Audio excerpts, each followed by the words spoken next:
Hello viewers, আজকে আবার নতুন একটি ভিডিও নিয়ে হাজির হলাম। তো আজকে হচ্ছে বাসায় কেউ নাই। তো বাসায় যখন কেউ না থাকে আমাদের আসলে অফিস থেকে আইসা খাওয়া দাওয়া একটু প্রবলেম হয়ে যায়, যদিও রান্না করে দিয়ে গেছে 4-5 দিনের জন্য। কিন্তু সমস্যা হলো যে একই জিনিস তো 4-5 দিন খাইতে ভালো লাগে না। তো তাই আজকে একটা প্ল্যান করলাম যে নিজে নিজে একটু ফ্রাইড রাইস করি। আর ফ্রাইড রাইস করার জন্য তো আসলে যা যা লাগে অনেক কিছুই দেখা গেল যে শর্ট।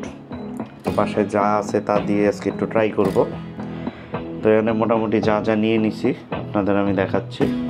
তো এখানে ডিম নিয়েছি 2টা, তারপর এখানে পেঁয়াজ আছে, ধনেপাতা আছে, তারপর যে রান্না করে দিয়ে গেছিলো ভাত, ওই ভাত আছে। আর দেখলাম যে একটু গরুর মাংস আছে ফ্রিজে, তো ওই গরুর মাংসটাও নিলাম। তো সব মিলে এই হয়েছে জিনিসপত্র। তো দেখি এটা দিয়ে আসলে কি ফ্রাইড রাইস রান্না করা যায়। আর এই ফ্রাইড রাইসটা যেহেতু এখন ব্যাচেলর অবস্থায় আছি বলা যায়, বাসায় একা, তো এটা আসলে ব্যাচেলর ফ্রাইড রাইসই বলা যায় আর কি। এখন পেঁয়াজগুলো আগে কেটে নিই।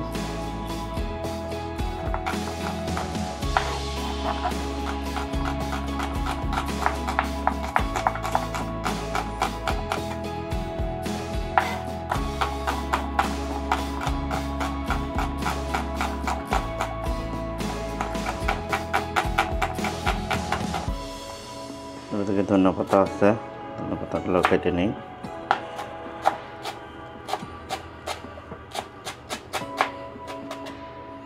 তারপর যে মাংসগুলো ছিল, মাংসগুলো একটা একটা করে কেটে নিই। তো এটা অনেক ইজি একটা জিনিস আসলে, খাবারের ভেরিয়েশনের জন্য মাঝে মধ্যেই করা যায়। তো আসলে সময় পাওয়া একটা বিষয়, চাকরি করে তো আসলে অনেকেই সময় পায় না। আর আমরা যারা আছি দেখা যায় যে কাজ করার দেখা গেল অফিস শেষ করছি, অফিস শেষ করে বাসায় এসে তো আসলে আর কোনো কাজ নেই। কিন্তু যারা মহিলারা আছে তারা তো আসলে সারাদিনই কাজ করে, এটা একটা বিষয়। আচ্ছা, তারপর ডিম আছে 2টা ডিম ভেঙে নিলাম।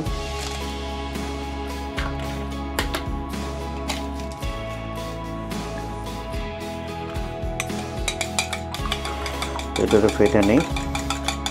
এই মোটামুটি রেডি আমার সব কিছু। এখন জাস্ট রান্না শুরু করার পালা। এখন রান্না শুরু করব। প্রথমে চুলায় আগুন জ্বালায় নেই, বন্দুক না, তো চুলা জ্বালানোর লাইটার। এই তো চুলা মোটামুটি চলে গেছে। আচ্ছা, তো প্রথমে একটু তেল দিয়ে নিচ্ছি। বাটিতে তেল নেওয়া আছে আমার, এটা এখানে থাক। যেটা করব, তেলটা গরম হওয়া পর্যন্ত অপেক্ষা করি। তো তেল মোটামুটি গরম হয়ে গেছে। প্রথমে হচ্ছে পেঁয়াজগুলো দিয়ে দিব।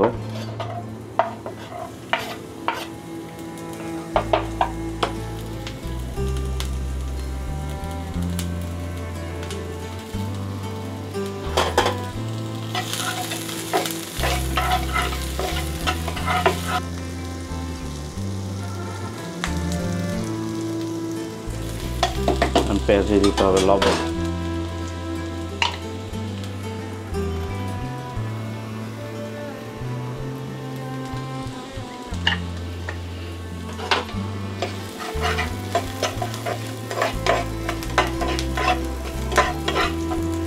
পেঁয়াজটা হওয়ার পর এটাতে মাংসগুলো দিয়ে দিব।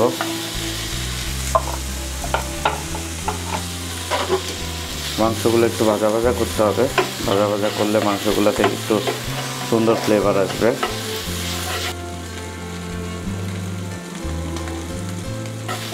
এটা খুবই শর্টকাট একটা রান্না, আসলে একটু ভিন্ন টেস্টের জন্য করা, আর কিছুই না।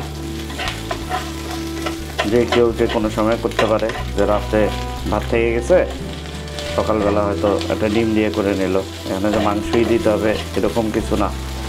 আবার মাংসের পাশাপাশি অনেক কিছু দেওয়া যায়, ক্যাপসিকাম দেওয়া যায়, তারপরে চিংড়ি মাছ দেওয়া যায়।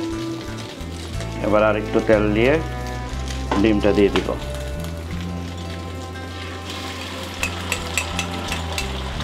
তো মাংস আমি সাইড করে রাখছি যাতে মাংসগুলো ডিমের সাথে একদম মিশে না যায়। ডিমটার উপরে একটু লবণ দিয়ে দিলাম।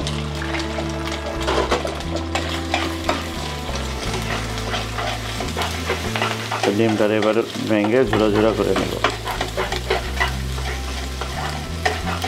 তো আমার বউ যখন রান্না করে তখন তো দেখা যায় আসলে সব গুছগাছ করে রাখে, তো আমি রান্না করলে তো একটু আসলে গরু ছাগল টাইপের হয়ে যায় সব বইরা।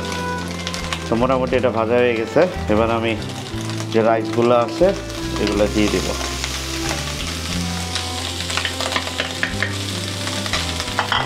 এটাতে আরেকটু লবণ দিই, লবণ মনে হয় একটু কম হচ্ছে, আবার বেশি দিয়ে দিলে সমস্যা, প্রচণ্ড গরম। তো ভাত হচ্ছে যদি ফ্রিজে থাকে একটু রুম টেম্পারেচারে এনে দিতে হবে, নাহলে কিন্তু আসলে জিনিসটা অতটা টেস্টি হবে না। এবার ভাত দিয়ে মোটামুটি 4-5 মিনিট কিংবা 3-4 মিনিট হইলেই হবে, 3 মিনিট 2-3 মিনিট 3 মিনিটের মতো এটা হচ্ছে ফ্রাই করব।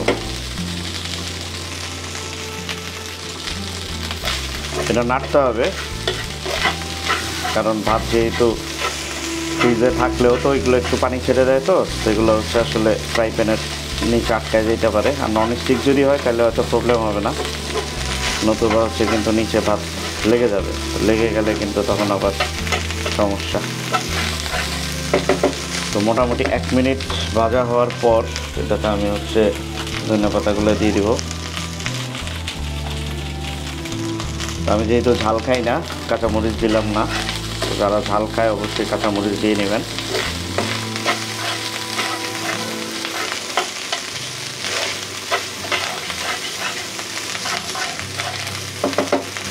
তো রান্না মোটামুটি শেষ হয়ে গেছে। এই হচ্ছে প্লেট। তো প্লেটটা হচ্ছে আমি এদিকে রাখি, প্লেটের মধ্যে আমি এটা নামাই নিব। তো জিনিসটা কীরকম হইলো আসলে ফাইনালি একটু কাছের থেকে দেখাই। এই আসলে ফাইনাল জিনিসটা। তো মোটামুটি ফ্রাইড রাইসের মতোই হয়েছে, খারাপ হয় নাই। যাই হোক, এটা মোটামুটি বলা যায় যে এটা হচ্ছে ব্যাচেলার ফ্রাইড রাইস। তো রান্না শেষ, আমি এখন প্লেটে নিয়ে নিচ্ছি।